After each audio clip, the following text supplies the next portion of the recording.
My cars have evolved over the years, usually from bought, through to driven very fast, through to crashed. This then is very similar to Batmobiles down the decades. No matter who Bruce Wayne is played by, you can rely on his trusty steed, the Batmobile, to wreck its way through Gotham City. Let's take a look at how Batman's wheels have changed down the years. The evolution of the Batmobile has been drastic since its original sighting in the ridiculous but fun TV show. But is it the original sighting? No, of course not, otherwise I wouldn't have said that. Most people don't realise that there was a Batman of the 1940s. As far as we know, he wasn't drafted into the Second World War to apparently save my fellow countrymen like all other Americans. Columbia Pictures released a 15-part Batman serial with Lewis Wilson as the lead hero and Douglas Croft playing Robin in 1943. A genuine question, did you even know that there was a Batmobile in the 40s? Write in the comments without being too smug. Is that even possible?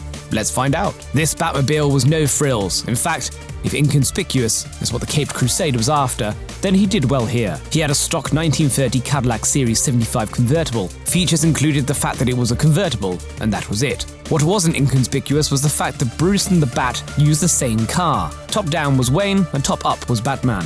How anyone didn't guess he was the same fellow is beyond me. Then again, that Superman chap looks a lot like Clark Kent with his glasses off, come to think of it. Click the like button if you can tell the difference between the two. Look, I know that's not what it's there for, but it'll be an interesting experiment when I see how many likes it takes to appease the YouTube gods. My guess is that they're never satisfied. Columbia would reprise Batman 6 years later and have about the same amount of imagination when it came to the car. None. Different actors, same format, different boring vehicles. Robert Lowry would drive his Mercury convertible as Batman this time round. It was newer and sleeker, but still did about as much as my 14-year-old house cat. But the swinging 60s would change everything with the first iconic Batmobile. Adam West's Batman and Burt Ward's Robin would cruise around in style in both the first Bat movie and TV show. They had slightly less style when they left the vehicle. The car was based on a 1955 Lincoln Futura concept car, which then got a facelift that even Hollywood would be proud of. George Barris, a builder of famous custom cars at the time, hired Bill Cushenberry to work on the vehicle's metal modifications. What we were left with on screen was a red and black, audaciously long and striking design complete with Bat logos. It wasn't the kind of thing you'd pop to the shops in. For the purposes of fighting crime, however, it looked perfect for law enforcement. And it also had nice little gadgets which were about as popular in the 60s as visiting your GP for embarrassingly transmitted illnesses. How can we forget the Bat-turn lever, infrared bat dust, and powerful Bazooka? But overall, what the car did was reflect a camp and fun Batman with a camp and fun car. In the 90s, this was all going to change, and for the darker. Tim Burton is not known for camp and fun. He's known for being the godfather of goth, or as I like to say, the gothfather. He's also known for turning Batman from a laughingstock into something dark and brooding. Christopher Nolan had to perform the same trick 15 years later after Joel Schumacher's Bat disgrace turned the franchise back into a laughingstock again, with Batman Forever. To really complete the Dark Knight vibe of the new Batman film of 1989, Burton asked designer Anton Furst to come up with a car that could fit in with the new aesthetics. There was going to be no bat dust here, unless it was from the ashes of the people that the Joker left in his wake. 2 Chevy Impalas were used as a basis, as well as a Chevy V8 engine. Mickey Thompson's racing tyres completed the look of a car that was more like something you'd see on a drag track rather than a city. The interior looked more like a plane than a car, and the gadgets had been taken up a notch.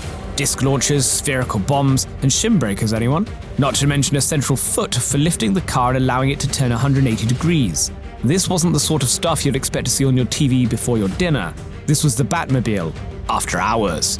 Burton directed 2 Batman movies, then things started to go a little off track for the franchise. Joel Schumacher took over for 2 films that a lot of people have chosen to forget. For the purposes of this video, we're going to focus more on the cars than the quality of Schumacher's movies, which for the record were utter rubbish. Okay, I couldn't help but have an opinion. But the car in Batman Forever was a lot better than the film it was in. Tim Flattery designed it using fiberglass around a Chevy 350 ZZ3 high-performance motor. The shape was similar to that of the Burton films, but with more of a rib-like structure and more flourishes around the fins at the back of the vehicles. It had a couple of nice practical touches as well, like a grappling system built into the front, letting the car ride vertically up walls, and also wheels that could turn 90 degrees, making it capable of driving forwards and sideways, presumably to avoid any critics that watched the movie. But that was nothing in comparison to Batman and Robin.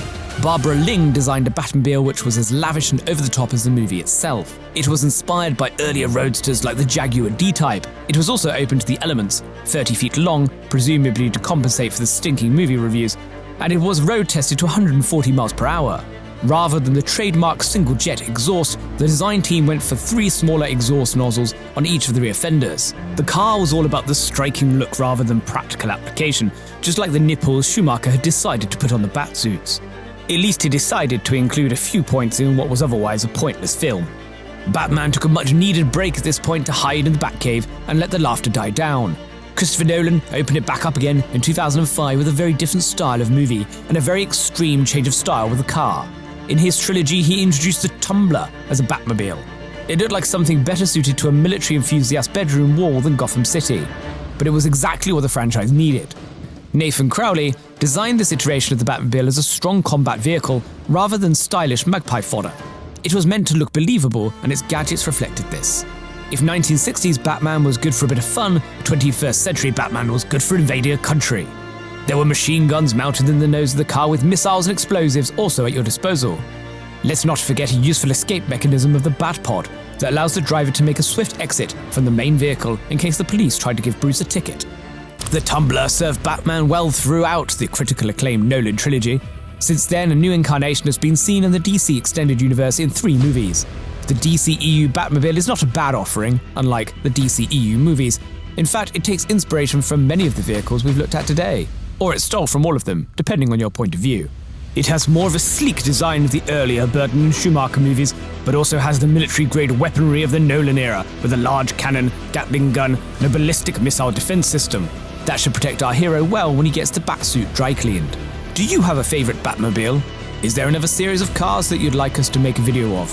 What should I do with myself while the wife is out? Answers to all of these questions in the comments, please. The Batmobile is a true icon of movie vehicles. It's provided some memorable moments across the decades that we've seen it on screen.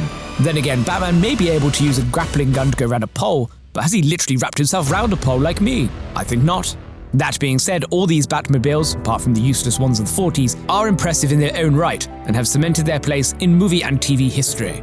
For a closer look at the most iconic cars in Hollywood, and to keep the log fire burning in my manor house, please subscribe to the channel. Until next time, stay dashing, and if you can't be dashing, classy will do.